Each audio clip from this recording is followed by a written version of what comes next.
I watched my family's boarding gate close from behind the bathroom door where I'd been locked for 40 minutes, my phone buzzing uselessly in my pocket with their mocking messages. "Hope you find your own way home, loser," my sister Vanessa had texted. The airport security guard who finally freed me looked at me with pity, as I explained that my family had deliberately trapped me there, knowing I had no money, no credit cards. They'd taken everything. But here's what they didn't know. I'd already boarded a different flight.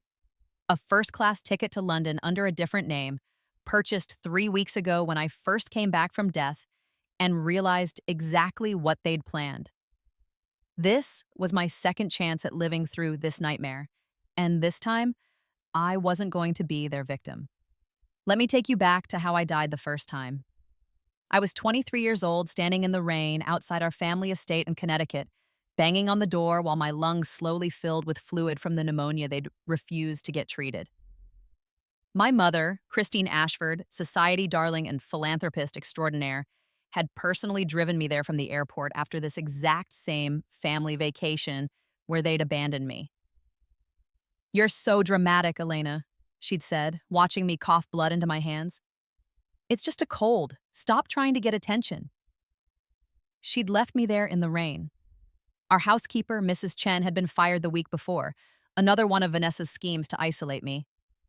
There was no one to let me in. I'd collapsed on the doorstep, watching the warm lights inside, seeing my sister's silhouette as she tried on my grandmother's vintage Chanel that was supposed to be mine. I died there, alone and cold, at 23 years old, and then I woke up. I woke up 6 months earlier in my tiny bedroom, the converted storage room they'd moved me to when Vanessa decided she wanted my actual bedroom for her influencer content creation space. I was 23 again, but I remembered everything, every betrayal, every cruelty, every single thing they'd stolen from me. It took me 3 days to accept that this was real, that I'd somehow been given a chance to rewrite my story, and when I did accept it, I made myself a promise. This time, I would be the one to destroy them before they could destroy me. You see, my family wasn't always wealthy. We were comfortable, sure, but not rich. That changed when I was 16 and my maternal grandmother, Elizabeth Hartwell, died and left her considerable fortune to be split between my mother and her sister, my Aunt Caroline. The will had a strange clause. I was to receive a trust fund of $5 million when I turned 25, separate from my mother's inheritance. My grandmother had always favored me. She saw something in me that my own mother never did. She'd wanted to make sure I'd be taken care of, independent of my parents. My mother had been furious about that. Clause. Vanessa, who was 18 at the time and had always been the golden child, had been apoplectic that I was getting anything at all. That's when the abuse really started. It was insidious at first. Forgetting to invite me to family dinners, losing my college application materials, accidentally spilling wine on my scholarship interview outfit minutes before I had to leave.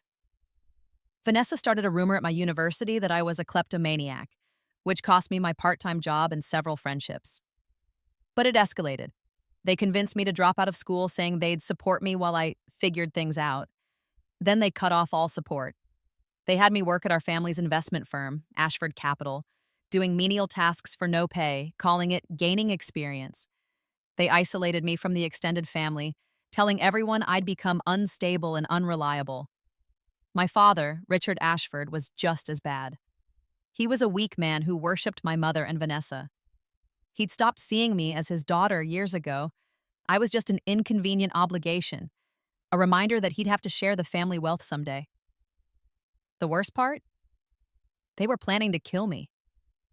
I didn't realize it the first time around. I thought the airport abandonment was just another cruel prank. I thought my mother leaving me in the rain was negligence, not attempted murder. But when I came back, when I could see it all with clear eyes, I understood the pattern. The vacation they'd planned, a 2-week trip to the Maldives, had been designed to end with me not coming home. They'd planted drugs in my luggage. They'd bought a return ticket for me on an airline known for crashes. They'd set up a scenario where I'd be arrested in a foreign country with no access to lawyers or help. And if all that failed, well, leaving me at the airport with no money and no way home, then refusing me entry to the house while I was sick, that had worked just fine. This time, I was ready. The moment I woke up in my second life, I started planning. I had 6 months until the airport incident, 6 months to turn the tables completely. First, I needed money and resources. In my previous life, I'd been completely dependent on my family, which made me vulnerable. Not this time. I remembered that my grandmother had left me more than just the trust fund. She'd left me jewelry, pieces worth hundreds of thousands of dollars that were being held by my mother for safekeeping. In reality, my mother and Vanessa had been wearing them, planning to claim they'd been gifts to them. I waited until everyone was out of the house and broke into my mother's safe. I knew the combination. I'd seen her open it dozens of times, though she never knew I was watching. Inside were my grandmother's pieces: a diamond necklace, several ruby bracelets, an emerald ring that had been in the family for 4 generations. I took them all. I replaced them with costume jewelry I'd bought online that looked similar enough that my mother wouldn't notice immediately. She rarely wore them anyway. She was saving them for Vanessa's wedding to her investment banker fiancé Marcus. I sold the real pieces through a discreet estate jewelry dealer in New York City, someone who didn't ask questions. I walked away with $847,000 in cash. With that money, I did several things. First, I rented a small apartment in Manhattan under a fake name, Sophia Martinez. I created an entire second identity, complete with bank accounts and a driver's license. I bought a new phone under that name and started building my escape route. Second, I hired a private investigator to dig into my family's finances. What he found was explosive. Ashford Capital was failing. My father had made a series of catastrophically bad investments over the past 2 years, losing nearly 40% of their clients' money. They were facing multiple lawsuits and potential SEC investigations. The only thing keeping them afloat was the quarterly distributions my mother received from my grandmother's trust. Distributions that would end when I turned 25 and got my inheritance. They needed me dead before my birthday. If I died before 25, my trust fund would revert to my mother's estate. $5 million would save them from bankruptcy and possibly prison. But there was more. The investigator also discovered that my Aunt Caroline, my mother's sister, had been embezzling from the shared family trust for years. My mother knew about it and had been helping her cover it up, taking a cut in exchange. Together, they'd stolen over $3 million from what should have been my grandmother's legacy. This gave me leverage, but I needed more. I needed to ensure they could never hurt me again. Third, I reached out to my grandmother's brother, my great-uncle James Hartwell. He was 85 years old, a reclusive billionaire who'd made his fortune in tech before retiring to a ranch in Montana. My family had cut off all contact with him years ago, telling me he was senile and cruel. That was a lie. I sent him a letter through an attorney explaining everything. I included documentation from the private investigator, photos of my mother wearing my inheritance, and copies of the medical records from my previous death, records I'd requested from the hospital where I'd been taken after they found my body. Uncle James called me within a week. "Elena," his voice was rough with age but sharp with intelligence. "Your grandmother told me to watch out for you. I failed you once. I won't fail you again." We talked for hours. He told me that my grandmother had suspected my mother's true nature but had hoped leaving me the trust fund would protect me. He'd been estranged from the family for decades after my mother and her sister had tried to have him declared incompetent to steal his money, a scheme that had failed but destroyed their relationship. "I'm going to help you," he said. "Poemus in this, but you need to be smart about this. If we move too soon, they'll find a way to weasel out. We need them to hang themselves." He taught me something crucial. The best revenge isn't confrontation. It's letting your enemies destroy themselves while you're pulling the strings. Uncle James gave me access to his lawyers, a team of sharks who'd been waiting for a chance to take down my mother and aunt for their past attacks on him. He also gave me something more valuable: information. My grandmother, it turned out, had suspected foul play might come. She'd included a clause in the trust documents that if I died under suspicious circumstances before age 25, the entire estate would be investigated and any beneficiaries under investigation would be frozen out until cleared. Uncle James had made sure this clause was ironclad. If they killed me, they'd get nothing. But they didn't know that. Uncle James and I crafted a plan. We would let them think their scheme was working perfectly. I would play the victim, right up until the moment I revealed the trap. I spent the next 6 months carefully documenting everything. I installed hidden cameras in the house, tiny devices no bigger than shirt buttons. I recorded every cruel comment, every planning session, every moment when they thought they were alone and discussed how to get rid of me. The footage was damning. "We just need her gone before she turns 25, my mother said to my father one night, her voice cold. "The trust clause activates on her birthday. If she's alive, we lose everything." "The airport plan will work," Vanessa chimed in, filing her nails with calculated disinterest. "We leave her there, she gets arrested with the drugs we plant. She's out of our hair for years. By the time she gets out, if she gets out, the money will be long gone, hidden in accounts she can't trace." "And if that doesn't work?" my father asked nervously. My mother smiled. It was the smile of a predator. "Then we go with Plan B. She's been so depressed lately, haven't you noticed? So isolated. If she were to have an accident or worse, decide she couldn't go on anymore, well, these things happen." I watched this footage with Uncle James over video call. His face had gone pale with rage. "We bury them," he said simply. "We bury them so deep they'll never see daylight again." But we had to be patient. We had to let them make the first move. As the airport date approached, I played my role perfectly. I was the sad, downtrodden daughter. I accepted their criticisms. I stayed in my converted storage room. I worked my unpaid job at their failing company. I was exactly what they expected: weak, dependent, controllable. But behind the scenes, I was moving pieces into place. I'd bought that first-class ticket to London under my Sophia Martinez identity weeks in advance. I'd transferred money to accounts they couldn't trace. I'd given Uncle James's lawyers everything they needed to file simultaneous lawsuits the moment I gave the signal. I'd contacted my grandmother's other heirs, distant cousins who'd also been cheated, and built a coalition. I'd also done something else, something petty and satisfying. Remember Marcus, Vanessa's investment banker fiancé? In my first life, he'd married her, and they'd lived off my trust fund money after I died, using it to build a lifestyle empire on Instagram. Vanessa had become one of those insufferable luxury lifestyle influencers, flaunting wealth she'd stolen from me.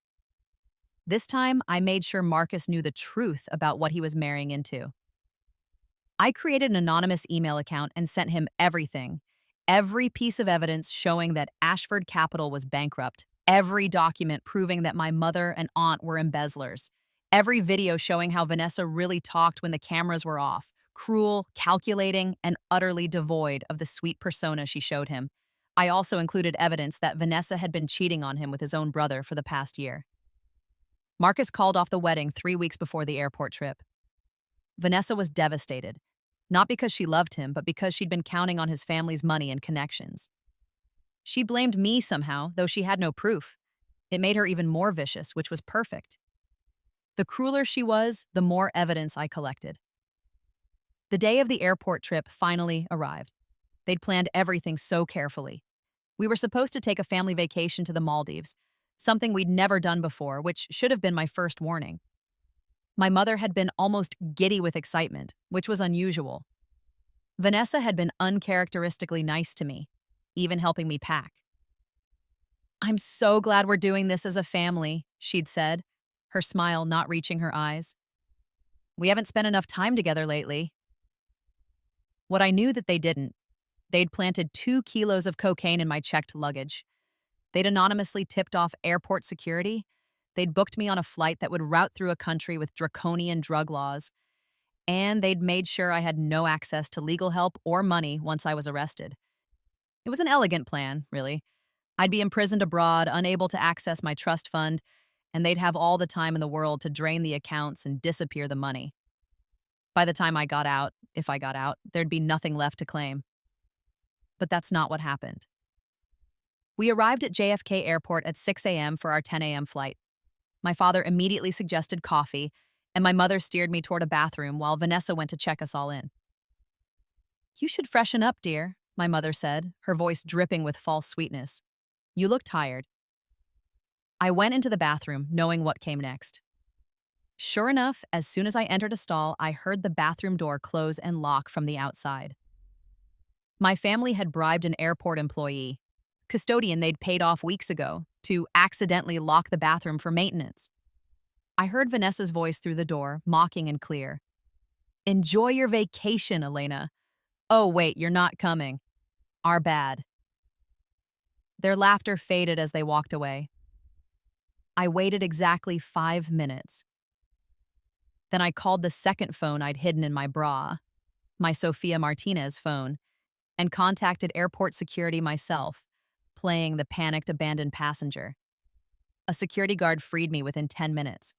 I made a show of running to their gate, getting there just as it closed. I even cried a little, asking if there was any way to get on the flight. The gate agent looked sympathetic but firm. I'm sorry, miss, the door is closed, but we can book you on the next available flight? No, thank you, I said, wiping my tears. I think I need to reconsider this whole trip. What they didn't know, I'd already checked in online for my own flight to London, leaving from a different terminal in 2 hours. First class under my assumed name, with all my important documents safely in my carry-on. I'd also called the DEA. You see, I knew about the drugs in my luggage because I'd been the one to tip off authorities, but not about my bag, about theirs. Remember how I said my mother and aunt had been embezzling? Part of that money had gone toward maintaining their lifestyle, but a significant portion had been invested in a drug trafficking operation run by one of my father's shadier business associates. They were using Ashford Capital as a front for money laundering. I had all the evidence, and I'd handed it to federal authorities 3 days ago with explicit instructions to move once we were all at the airport. The drugs in my bag were a plant, but the drugs in Vanessa's checked luggage were very real. I'd made sure of that by swapping our bags before we left. The cocaine they thought they'd planted on me was now in Vanessa's suitcase, and the 5 pounds of heroin that their business associate had given them to transport overseas, which they'd hidden in various family members' bags, was about to be discovered.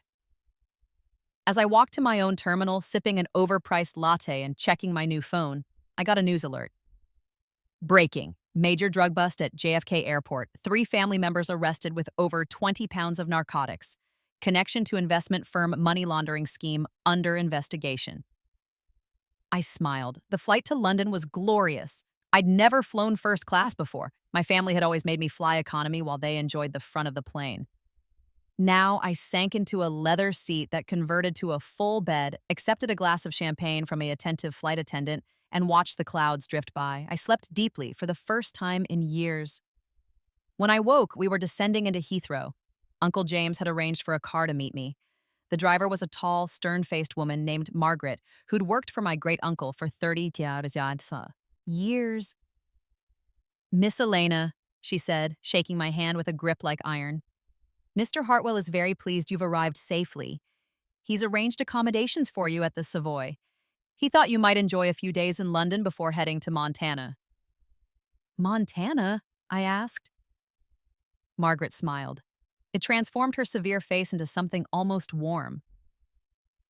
Mr. Hartwell has invited you to stay with him as long as you like. He says it's time you learned what real family means. I had to look out the window to hide my tears. The next few days were a blur of luxury I'd never experienced. Uncle James had spared no expense. A suite at the Savoy with a view of the Thames, shopping on Bond Street with an unlimited credit card, dinners at Michelin-starred restaurants, a private tour of the British Museum. But more than the luxury, I had freedom, real freedom. No one criticizing my choices, no one sabotaging my plans, no one making me feel small. I also had revenge. Uncle James called me every evening to update me on the situation back home. The updates were delicious. Your mother, father, and sister have all been arrested, he said on the first night. The DEA found approximately 23 pounds of cocaine and heroin distributed across their luggage. Your mother is claiming she was set up, but the evidence is overwhelming. What about their lawyer? I asked. They've hired Gerald Mitchum, a bottom feeder who specializes in defending the indefensible. He's already trying to make a deal with prosecutors. Uncle James paused. Our lawyers have made sure the prosecutors know about the embezzlement and money laundering. This isn't just drug trafficking anymore. This is a RICO case. RICO, the Racketeer Influenced and Corrupt Organizations Act. It was designed to take down organized crime, and it carried sentences of up to 20 years per count. How long? I asked. If convicted on all counts, they're each looking at 40 to 60 years. Your mother and father will die in prison. Vanessa won't see freedom until she's in her 80s. I should have felt guilty. I should have felt something other than satisfaction. But I didn't. They'd tried to kill me. They'd made my entire life a misery. They'd stolen from me, abused me, and planned to end my life for money. They deserved everything they got. There's more, Uncle James continued. The SEC has frozen all of Ashford Capital's assets pending investigation. Your Aunt Caroline has also been arrested. She was named in the embezzlement scheme. The house in Connecticut is being seized. Everything they own is gone. And my trust fund? I asked, though I knew the answer. Completely protected. It was never part of the marital assets or the business. It's yours, free and clear. And Elena? His voice softened. Your grandmother would be so proud of you. You didn't just survive them. You became someone they could never touch. After we hung up, I stood on my balcony overlooking the Thames and let myself feel it all.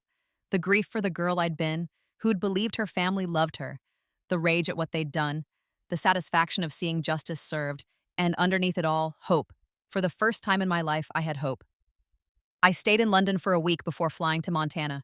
Uncle James's ranch was sprawling and beautiful, thousands of acres of pristine wilderness, with a main house that was more museum than home, filled with art and artifacts he'd collected over his 90-plus years. Uncle James himself was nothing like I'd expected. He was sharp, funny, and fiercely intelligent. He'd built his fortune in the early days of Silicon Valley, investing in companies that would become household names. He'd retired at 60 and spent the last 30 years living exactly as he pleased, answerable to no one. Your grandmother was my favorite person in the world, he told me on my first night there, as we sat in his library drinking brandy older than I was. She was brilliant and kind, and she deserved better than the daughters she got.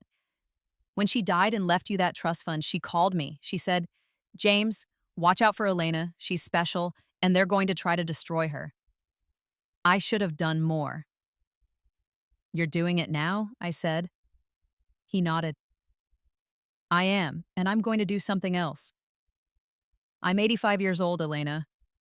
I have more money than I could spend in 10 lifetimes. I have no children, no direct heirs. I've decided to leave everything to you. I nearly dropped my glass. Uncle James, I can't. You can and you will. You've proven you're smart enough to handle it. More than that, you've proven you're ruthless enough when you need to be. But you're not cruel. That's a rare combination. He fixed me with a stern look. I'm not dying tomorrow, mind you. I plan to stick around for another decade at least, being a pain in everyone's ass. But when I do go, everything is yours. The ranch, the investments, the art collection, all of it. How much? I whispered. Last valuation put it at about $7 billion. The brandy glass did slip from my fingers then. Uncle James caught it smoothly and refilled it. $7 billion, I repeated numbly. Give or take. Markets fluctuate. He said it so casually, like he was discussing the weather. Now let's talk about what you're going to do with your life. Because sitting around spending money is boring. You need a purpose. Over the next few months, Uncle James became the mentor I'd never had. He taught me about investments, about building real wealth, about using money as a tool for change. He introduced me to his network, titans of industry, politicians, activists, artists. He showed me a world far beyond the petty cruelty of my family, but he also made sure I kept tabs on their downfall, because revenge, he said, wasn't just about the initial strike. It was about watching the consequences unfold. The trial was a media sensation. Wealthy, Connecticut family arrested in massive drug and money laundering scheme, the headlines screamed. Investment firm founder and family face RICO charges. The prosecution's case was airtight. They had the drugs found in the luggage. They had financial records showing years of embezzlement and money laundering through Ashford Capital. They had recorded conversations, some provided by me, others captured through their own wiretaps, where my family discussed their illegal activities. And they had testimony from their business associate, who took a plea deal and sang like a canary about everything. My family tried to fight it. They hired expensive lawyers, though how they paid them, I don't know, since all their assets were frozen. They tried to claim they were framed, that they were victims of a conspiracy. No one believed them. The trial lasted 6 weeks. I watched parts of it on live stream from the comfort of Uncle James's ranch, Margaret bringing me tea while I witnessed their destruction. Vanessa was the first to crack. She took a plea deal, agreeing to testify against our parents in exchange for a reduced sentence. Even then, she got 15 years. I watched her take the stand, watched her cry and claim she'd been manipulated by our mother, that she didn't know the extent of the crimes. It was a masterful performance. She'd always been good at playing victim when it suited her. But the prosecutors had videos, my videos, showing her laughing about planting drugs on me, discussing how to split my trust fund, planning my death. The jury deliberated for 3 hours, guilty on all counts. My father got 45 years, my mother got 50, Aunt Caroline got 35. With their ages and sentences, none of them would ever be free again. After the verdict, I got a call from Uncle James's lawyer, who'd been monitoring the case. "They're asking if you'll visit them," he said. "Who?" "All of them. Your mother especially. She's claiming she wants to apologize, to explain." I laughed. It was a bitter sound. A sighs. "Tell them no. Tell them I'm dead to them, just like they tried to make me dead in truth." "Already done," the lawyer said with satisfaction. "But I wanted to give you the option." "I appreciate that, but I have no interest in their apologies or their explanations. They made their choices. Now they can live with the consequences." There was one more piece of business to handle, though. The house in Connecticut, my childhood home, was being auctioned to pay restitution to the victims of Ashford Capital's fraud. I bought it, not under my name, of course, through a shell corporation that couldn't be traced back to me. I paid $3 million for a house worth $5 just to ensure no one else got it. And then I had it torn down. Every brick, every beam, every reminder of that place where I'd been so miserable. I razed it to the ground and had the land donated to the county for a public park. There would be a plaque, the contractor told me, acknowledging the donation. They wanted to know what name to put on it. "Elena Hartwell," I said. I'd legally changed my name, taking Uncle James's surname. "And include a quote. From the ashes of cruelty, we build gardens of hope." It was dramatic, maybe, but I'd earned the right to be dramatic. A year after the trial, I turned 25. My trust fund matured, and I received the $5 million my grandmother had left me. Added to the money I'd made from selling her jewelry and the allowance Uncle James had been giving me, I now had substantial wealth of my own. But more than that, I had something my family never could have given me: peace. I'd enrolled in Columbia University, something I'd always dreamed of doing but had been sabotaged from achieving in my first life. I was studying business and art history, taking classes because I wanted to learn, not because I needed a degree to prove anything. I'd also started a foundation, the Elena Hartwell Foundation for Survivors of Familial Abuse. It provided legal assistance, housing, and financial support for people trying to escape abusive family situations. Uncle James had seed funded it with $50 million, and I was building it into something that could help thousands. My first client was a young woman named Sophie, who'd been starved and beaten by her parents while her brother was lavished with love and resources. She reminded me of myself, and I made sure she got everything she needed: a lawyer, a safe apartment, therapy, and a job at one of Uncle James's companies. "Why are you helping me?" she asked during one of our meetings. "Because someone should have helped me," I said simply, "and because no one deserves what your family did to you." She cried then, and I held her while she sobbed out years of pain. When she finally pulled away, she looked at me with something like awe. "You're like an angel," she said. I laughed. "I'm really not. I'm just someone who got a second chance and decided to use it." But helping her, and others like her, felt better than anything else I'd ever done. Better than revenge, even. This was building something, creating something good from all that pain. I also reconnected with the extended family my mother had isolated me from. Cousins I barely remembered welcomed me back with open arms once they learned the truth about what had happened. They were horrified by my mother's actions and embarrassed they'd believed her lies about me. Thanksgiving that year was at Uncle James's ranch. 40 people came: cousins, second cousins, friends who were close enough to be family. We ate and laughed and told stories, and for the first time in my life, I understood what family was supposed to feel like. Uncle James made a toast. To Elena, he said, raising his glass, the granddaughter Elizabeth always knew you'd become. You've taken tragedy and turned it into triumph. You've taken cruelty and answered it with kindness. You've become someone worth knowing, someone worth celebrating. I'm proud to call you family.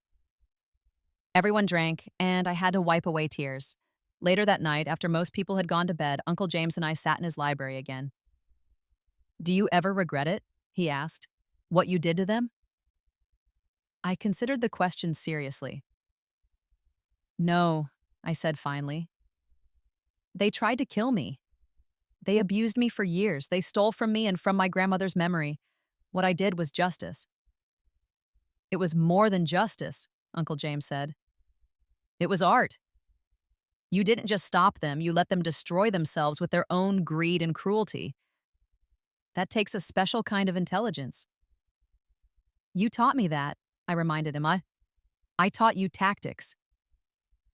But the strategy, the patience, the execution, that was all you. He poured himself another drink. Your grandmother would have loved seeing who you became. She always said you had steel in your spine, even when you couldn't see it yourself. I wish I'd known her better, I said softly. I wish I'd had more time with her. She lives on in you, Uncle James said, in your kindness, your strength, your refusal to let cruelty win. That's her legacy. And now it's yours. We sat in comfortable silence, watching the fire burn down to embers. 2 years after the trial, I got a letter. It was from Vanessa. She'd served enough of her sentence to be transferred to a minimum security facility, and she'd been granted permission to send mail to family members. I almost threw it away without reading it, but curiosity got the better of me. Dear Elena, I know you probably hate me. I deserve that. I deserve everything that's happened to me, but I wanted you to know that I'm sorry. Really, truly sorry. I didn't understand what we were doing to you. I thought it was just sibling rivalry, just competition for mom and dad's attention. I didn't realize we were destroying you. I didn't realize how far it had gone until it was too late. I've had a lot of time to think in here, a lot of time to realize that I was a monster, that we all were. We tortured you for years because we were greedy and jealous and cruel, and you never deserved any of it. I heard about your foundation, about the work you're doing to help people like you. That's amazing, Elena. You took all that pain and turned it into something beautiful. I could never do that. I'm not that strong. I'm not asking for forgiveness. I know I don't deserve it. But I wanted you to know that I see now what we did. I see it, and I'm ashamed. I'll carry that shame for the rest of my life. I hope you're happy. I hope you have everything you ever wanted. You deserve that and more. Your sister, Vanessa. I read the letter 3 times. Then I burned it in Uncle James's fireplace and watched the ashes drift up the chimney. Maybe Vanessa was sincere. Maybe she really had changed and regretted her actions, but it didn't matter. The damage was done, and no apology. It could undo years of abuse. More than that, I'd learned something important. Forgiveness is a gift you give yourself, not something you owe to others, and I didn't need to forgive them to move on. I'd already moved on, built a new life, become someone they could never touch. They could sit in their cells and regret their actions all they wanted. I had better things to do. 5 years after my rebirth, I graduated from Columbia with honors. Uncle James attended the ceremony, beaming with pride. So did my cousins, my friends, and Margaret, who'd become like a second mother to me. I gave the valedictorian speech. I talked about resilience, about surviving adversity, about building something beautiful from ashes. I didn't mention my family explicitly, but everyone who knew my story understood. After the ceremony, a young woman approached me. She was maybe 19 with scared eyes and bruises barely hidden by makeup. Are you Elena Hartwell? She asked quietly. I am. I read about your foundation, about what you do. She hesitated. My family. They're hurting me. I need help, but I don't know where to start. I took her hand gently. You've already started. You've asked for help. That's the hardest part. I gave her my card. Call this number tomorrow. We'll get you somewhere safe, get you a lawyer, get you everything you need. You're not alone anymore." She started crying, and I hugged her while she sobbed. Over her shoulder, I saw Uncle James watching with approval. This was my legacy now, not revenge, though that had been satisfying, not wealth, though I had plenty of that. My legacy was helping others survive what I'd survived, giving them the tools and resources I'd wished for during my darkest moments. That night, at a celebration dinner, Uncle James raised his glass again. "To Elena," he said, "who died at 23 and rose again at 23, stronger and smarter and kinder than anyone who tried to break her. You're not just my heir, Elena. You're my hero." I clinked my glass against his. "To second chances," I said, "and to making them count." 10 years after my rebirth, Uncle James died peacefully in his sleep at 95. He'd lived long enough to see me build the foundation into a nationwide organization, to see me finish my MBA, to see me become the person he always believed I could be. He left me everything, just as he'd promised. $7 billion, the ranch, the art collection, the investment portfolio. But more than that, he left me his wisdom, his example, and his absolute faith in my ability to do good in the world. I stood at his funeral and gave the eulogy, surrounded by hundreds of people whose lives he'd touched. "Uncle James taught me that the best revenge isn't destruction," I said. "It's becoming someone your enemies could never imagine you'd become. It's taking everything they tried to steal from you and multiplying it 1,000-fold. It's living so well, so fully, so joyfully that their cruelty becomes nothing more than a footnote in your story." I paused, looking out at the crowd. Some of them knew my history, most didn't. It didn't matter. He also taught me that family isn't about blood. It's about choice.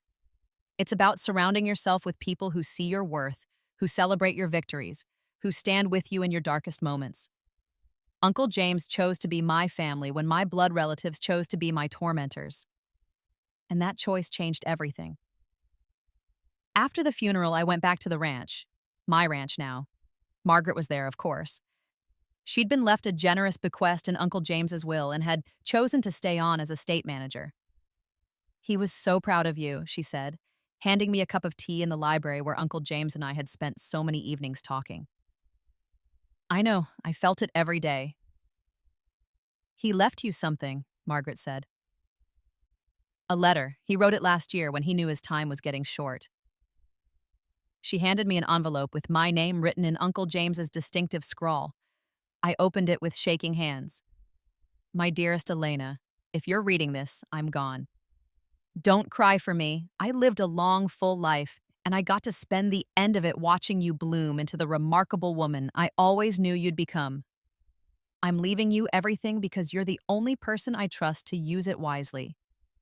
But more than that, I'm leaving you a legacy of choices. Choose to be kind when you could be cruel. Choose to build when you could destroy. Choose to help when you could turn away. You've already done this, of course. The foundation, the work you do, the lives you've changed, that's the real wealth, Elena, not the money I'm leaving you. The money is just a tool. What you do with it is what matters. Your family tried to break you. They tried to make you small, powerless, and ultimately dead. Instead, you became powerful beyond their comprehension. You became someone who takes broken people and helps them heal. That's a gift, Elena. Never forget that. I loved your grandmother dearly, and through you, I feel like she's still here with us. You have her heart, her strength, her grace. Make her proud, make yourself proud, and remember, the best revenge is living so well that your enemies become irrelevant. All my love, Uncle James, I cried then. Not sad tears, but grateful ones. For the second chance I'd been given. For the uncle who'd seen my worth when no one else did. For the life I'd built from the ashes of my first one. 15 years after my rebirth, on what would have been the anniversary of my death in my first timeline, I stood on the grounds of what used to be my family's estate in Connecticut. The park was beautiful now, mature trees, walking paths, a playground where children laughed and played. The plaque was still there, Elena Hartwell Park. From the ashes of cruelty, we build gardens of hope. I'd come here to reflect, to remember who I'd been and who I'd become. Sophia, my assistant and the woman I'd helped escape her own abusive family 5 years ago, stood beside me. "Do you ever think about them?" she asked quietly. "Your family?" Sometimes, I admitted, but not the way I used to. I don't think about revenge anymore. I don't think about what they did to me. I think about what they failed to do. They failed to destroy me. And that failure led to all of this. I gestured around the park, but I meant more than just the physical space. I meant the foundation, the hundreds of people we'd helped, the life I'd built. They're still in prison, right? Sophia asked. My mother and father are. Vanessa got out 2 years ago. I heard she moved to Idaho, works at a grocery store, lives in a trailer. She's not allowed contact with me per the restraining order, but my lawyers keep tabs on her just in case.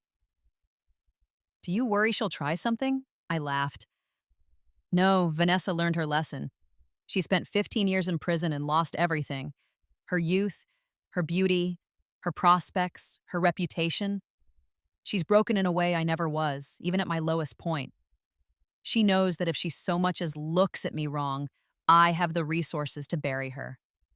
Again. It sounded harsh, but it was true. Vanessa had been released into a world where her name was infamous, where every potential employer who Googled her found articles about her crimes. She was living the kind of small, constrained life she'd always feared, while I was living the expansive, powerful life she'd always wanted. That was punishment enough. What about your parents? Sophia asked. They'll die in prison. My father is already in poor health, diabetes, heart disease, the usual consequences of a lifetime of excess. My mother is holding on through sheer spite, I think, but she's 70 now and not doing well. I get reports from my lawyers every quarter just to confirm they're still locked up and no longer a threat. Do you feel guilty? Sophia asked. For what happened to them? I considered the question honestly. No, they made their choices. They chose greed over love, cruelty over kindness, death over life. The consequences they're facing are entirely of their own making. I simply refuse to be their victim. We walked through the park in silence for a while, watching families picnic and children play. You saved my life, Sophia said suddenly. I want you to know that. If you hadn't helped me, if your foundation hadn't existed, I'd probably be dead now. My family would have killed me eventually. I know, I said softly. Mine would have killed me too. That's why we do this work. So other Elenas and other Sophias have a chance to survive and thrive. The foundation is opening 3 more branches this year, right? Sophia asked. 4, actually. New York, Los Angeles, Chicago, and Miami. We're also expanding our legal department to handle more cases simultaneously. I smiled. Meh. Uncle James's money is doing more good than he ever could have. Spent it on himself. Turns out $7 billion can help a lot of people. And you're still adding to it, Sophia pointed out. Your investments have been incredibly successful. That was an understatement. I'd taken Uncle James's lessons to heart and had nearly doubled the portfolio he'd left me. I was now worth approximately $14 billion, most of which was earmarked for the foundation and other charitable works. Money is just a tool, I said, echoing Uncle James. What matters is what you build with it. We left the park as the sun was setting, painting the sky in shades of orange and pink. As we drove away, I looked back one more time at the place where I'd suffered so much. But I didn't see the house that used to stand there, the place where I'd been locked out and left to die. I saw the park, the children, the families, the hope. From the ashes of cruelty, we build gardens of hope. 20 years after my rebirth, I was 43 years old and standing in front of the United Nations. The Elena Hartwell Foundation had grown beyond anything I'd imagined. We now operated in 37 countries, had helped over 10,000 people escape abusive family situations, and had successfully lobbied for stronger domestic abuse laws in 14 states and 3 countries. I'd been invited to speak at a UN conference on human rights and family violence. As I looked out at the assembled delegates, ambassadors, and activists, I thought about the girl I'd been at 23, dying on a doorstep, believing she was worthless. That girl would never have imagined this moment. Family is supposed to be our first safe place, I began. Our refuge from the world, our source of unconditional love. But for millions of people around the globe, family is their greatest danger. Parents who abuse their power, siblings who compete with cruelty, Relatives who see you not as a person to love, but as a resource to exploit. I told my story then. Not all of it, some details were still too private, and I never publicly revealed the time travel aspect, letting people assume I'd simply been clever enough to escape their first attempt. But I told enough. The years of abuse, the plot to kill me, the moment I decided to stop being a victim. The system failed me, I said, and society failed me, but I refused to fail myself. And now, through our foundation, I'm working to ensure that others have the support I didn't have, that they have legal protection, financial resources, safe housing, and most importantly, the knowledge that they deserve better. The applause was thunderous. Afterward, I was swarmed by people wanting to talk, to share their stories, to ask for help. I spoke with each one, took their information, promised follow-up from my team. One woman, probably in her 60s, gripped my hand with fierce intensity.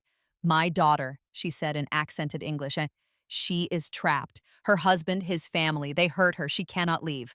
Can you help?" "Yes," I said simply. Give me the details. We'll help her." The woman cried and kissed my hand. I gently extracted myself and gave her my card, knowing my team would follow through. That was the real victory. Not revenge against my family, that was just justice.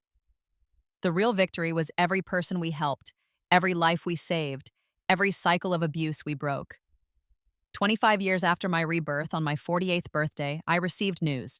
My mother had died in prison. Heart attack, the report said, quick and relatively painless. She'd been 75 years old and had served 23 years of her sentence. I felt nothing, not satisfaction, not grief, not anger. She'd already been dead to me for decades. Her physical death just made it official. My father had died 3 years earlier. Vanessa was still alive, still living her small life in Idaho. According to the latest report, she was managing a convenience store and dating a divorced truck driver. She'd gained weight, lost her looks, and seemed to be trying to live honestly. Good for her, I supposed. It didn't affect me either way. The next day, I got a call from an attorney representing my mother's estate. What little there was of it. She'd written a new will in prison. "She left you a letter," the attorney said, "and asked that it be delivered upon her death. I can email you a scan." "Don't bother," I said. Anything she had to say to me, she should have said 25 years ago. "Ms. Hartwell, I really think you should read it." Something in his tone made me pause. "Fine, email it." The letter arrived 5 minutes later. I almost deleted it, but curiosity won again. I opened the PDF and started reading. "Elena, I'm dying. The doctors say I have weeks, maybe days, and before I go, I need you to know the truth. I hated you from the moment you were born, not because of anything you did. You were an innocent baby. I hated you because your grandmother loved you more than she ever loved me. Because you were everything I wasn't. Kind, gentle, genuinely good. Because Richard loved you in a way he never loved Vanessa, even though he tried to hide it. Every time I looked at you, I saw my own failures reflected back. You made me feel small and mean and ugly inside. So I tried to make you small too. I tried to break you down until you were as miserable as I was. But you wouldn't break. No matter what I did, you stayed kind. You stayed gentle, you stayed good, and that made me hate you even more. The airport plot, the drugs, the plan to let you die, that was my idea. I convinced Richard and Vanessa that it was necessary, that you were a threat to our family. The truth was, you were only a threat to my own self-image. You were proof that I could have been better, should have been better, and chose not to be. I've had 23 years to think about this, to sit in a cell and understand what I destroyed, not just you, though God knows I tried, but myself, my marriage, my relationship with Vanessa, who learned cruelty from me and paid the price, our entire family. You won, Elena. You survived and you thrived, and you became someone the world celebrates while I rot in here, forgotten by everyone except the people paid to keep me locked up. That's fair. That's justice. I don't ask for forgiveness. I don't deserve it. But I wanted you to know that I see, finally, what I did. I see it, and I'm sorry. I'm sorry I wasn't the mother you deserved. I'm sorry I let my own bitterness poison everything. I'm sorry I tried to kill you instead of loving you. If there's an afterlife, I hope your grandmother is there. And I hope she never lets me forget what I did to the granddaughter, she loved more than her own daughters. Goodbye, Elena. Live well. You've earned it. Christine Ashford. I read the letter 3 times. Then I called Sophia into my office. My mother died, I said flatly. Oh my God, Elena, I'm so sorry. Don't be. She was already dead to me. But she left this letter. I showed her the email. Sophia read it, her expression shifting from concern to anger to something like pity. Wow, she said finally. That's a lot. It doesn't change anything, I said. An apology at the end of a wasted life doesn't undo the damage. No, Sophia agreed. But maybe it's something. Maybe it means she finally understood what she lost. She lost nothing, I said coldly, Shama says. She never had me to lose. She threw me away from the beginning. You can't lose what you never valued, List. Sophia hugged me. You're right, but it's okay to feel something about it, even if that something is just anger or satisfaction. But I didn't feel anger or satisfaction. I felt tired. Tired of carrying even the memory of their cruelty. Tired of the mental space they still occupied, even this many years later. I printed out the letter, took it to Uncle James's library, my library now, and burned it in the fireplace, just like I'd burned Vanessa's years ago. Then I poured myself a drink and made a toast to the empty room. To Christine Ashford, I said, who spent her whole life being miserable and making others miserable and who died as she lived, alone, bitter, and full of regret. May I never become you. I drank, and then I moved on with my day. There were people to help, businesses to run, a life to live. I wasn't going to waste another moment on Christine Ashford or the family that had tried to destroy me. 30 years after my rebirth, I turned 53. The foundation was celebrating its 25th anniversary with a gala in New York City. 1,500 people attended. Survivors we'd helped, donors, celebrities, politicians, activists. The ballroom was filled with people wearing our signature purple ribbon, the symbol of breaking free from family abuse. I gave a speech, of course. I talked about the journey from that airport moment to here, from being a victim to being a survivor to being someone who helped create survivors. I was given a gift, I told the crowd, a second chance that most people don't get. And I used that chance to become someone my younger self never could have imagined. But you don't need a dramatic second chance to change your life. You just need courage, support, and the belief that you deserve better. The standing ovation lasted 5 minutes. Afterward, a young woman approached me. She couldn't have been more than 25 with purple streaks in her hair and our ribbon pinned to her dress. Ms. Hartwell, she said nervously, I'm Casey. You helped me 3 years ago. My parents were, I remember, I said gently, though I actually didn't. We'd helped thousands of people, but I could see in her eyes the same pain I'd once carried. I wanted to thank you, she said, and to tell you that I just graduated from law school. I'm going to work in family law, helping people like me, like us. I felt tears prick my eyes. That's wonderful, Casey. That's exactly what we hope for, that the people we help will go on to help others. You saved my life, she said simply. And now I'm going to spend my life doing the same for other people. That's your legacy, Ms. Hartwell. Not just the money or the foundation. It's all of us. All the people you've empowered to break the cycle. After she walked away, Sophia appeared at my elbow with a glass of champagne.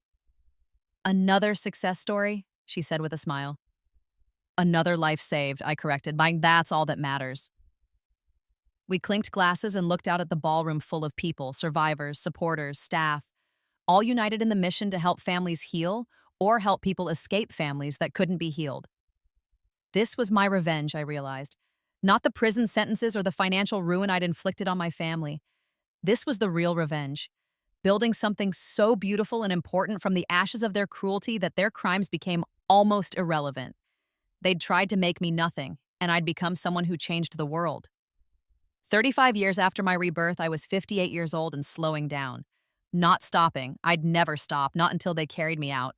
But delegating more, trusting my team to carry forward the mission. I'd just returned from opening our 100th family shelter, this one in Mumbai, when I got a call from an unknown number. "Is this Elena Hartwell?" a woman's voice asked. "It is." "This is Sarah Chen. I'm calling on behalf of my grandmother, Mrs. Chen, who worked for the Ashford family many years ago." My heart skipped. Mrs. Chen, the housekeeper my family had fired to isolate me, whose absence had been part of what killed me the first time. "Is she all right?" I asked immediately. "She's dying," Sarah said bluntly. Cancer. She's in hospice. She wanted me to find you, to ask if you'd visit her. She says she has something important to tell you." I flew to Connecticut the next day. Mrs. Chen was in a hospice facility in Stamford, a pleasant place with gardens and kind staff. She was tiny in the hospital bed, her once robust frame withered by illness. But her eyes were still sharp. "Elena," she breathed when I entered. "You came." Of course I came. I took her hand gently. How are you feeling?" "Dying," she said matter-of-factly. "But before I go, I need to tell you something. I need to apologize." "Mrs. Chen, you don't need to apologize to me. You were fired because of me." "No," she interrupted firmly. "I was fired because I knew too much. Your mother offered me money to leave you in the house that day, the day you died." I froze. "What?" "I was there," Ms. Chen said, tears streaming down her face. "I was in the house when your mother drove you home sick and locked you out. She called me, offered me $50,000 to stay inside, to not let you in, to not help you, and Her voice broke. "I took the money. I let you die on that doorstep while I was inside, warm and safe." I felt like I'd been punched. "You were there?" "I called an ambulance," she said quickly. "Once I heard you stop breathing, I called, but it was too late. They tried to save you, but it was too late." "I know I survived," I said, my voice hollow. This detail that Mrs. Chen had been complicit was new and horrifying. "I've lived with the guilt every day since," Mrs. Chen sobbed. "I took blood money and let an innocent girl die for it. I'm so sorry, Elena. I'm so sorry." I sat there, holding the hand of a woman who'd helped kill me, feeling emotions I couldn't name. "Why are you telling me this now?" I finally asked. "Because you deserve to know, because I can't die with this secret, and because—" She looked at me directly, "Because you need to know that your mother planned it all. Every detail. She knew exactly what she was doing. She wasn't negligent. She was murderous." "I know," I said quietly. "I've known for a long time." "How did you survive?" Mrs. Chen asked. "The doctor said you were dead when the ambulance arrived." "I don't know," I lied. "Maybe I was stronger than everyone thought." We sat in silence for a long moment. "I don't forgive you," I finally said. "What you did was unforgivable. You chose money over my life." "I know," she whispered. "I don't forgive myself either." "But," I continued, "I understand you were in an impossible position. My mother was a monster, and she knew how to manipulate people. You're not the only person she destroyed." "Thank you," Mrs. Chen said. "I don't deserve your understanding, but thank you." I stood to leave. "Use your last days to make peace with yourself, Mrs. Chen. I've already made my peace." She died 2 days later. I sent flowers to the funeral and a generous donation to the hospice in her name. Not because I'd forgiven her, but because holding on to anger was exhausting. And I'd already won my victory decades ago, 40 years after my rebirth. I celebrated my 63rd birthday. The foundation was stronger than ever, now operating in 80 countries and having helped over 50,000 people. We'd successfully lobbied for international treaties on family abuse, changed laws in dozens of jurisdictions, and built a network of shelters, lawyers, therapists, and support systems that span the globe. I'd been nominated for the Nobel Peace Prize twice. I'd declined a Presidential Medal of Freedom, saying my work was its own reward. I'd been interviewed by every major news outlet in the world, but more importantly, I was happy. I'd never married, romance had never been a priority after everything I'd been through, but I had deep, meaningful friendships. I had my team at the foundation, who felt like family. I had the legacy of Uncle James and my grandmother, whose values I carried forward every day. And I had peace. On my birthday, I returned to that park in Connecticut one more time.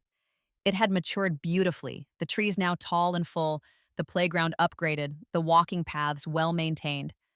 I sat on a bench and watched the sunset, thinking about everything that had happened since that moment at the airport 40 years ago. They'd left me behind thinking they'd won. Instead, I'd already boarded a different flight, a flight to a life they could never have imagined, a life filled with purpose and meaning and genuine happiness. I'd won not by destroying them, though I'd done that too. I'd won by becoming someone who turned pain into power, who transformed suffering into service, who built monuments of hope where they'd tried to dig graves of despair. As darkness fell, I stood and walked back to my car, a modest sedan, because I'd learned that real wealth wasn't about display. I drove back to my apartment in the city, where Sophia was waiting with Chinese takeout and a birthday cake. "How was the park?" she asked. "Peaceful," I said. "Everything is peaceful now." And it was. They'd left me behind at the airport, but I'd already boarded a different flight, one that took me further than they could ever reach, higher than they could ever climb, to a destination of my own choosing. I'd won, and I was never looking back.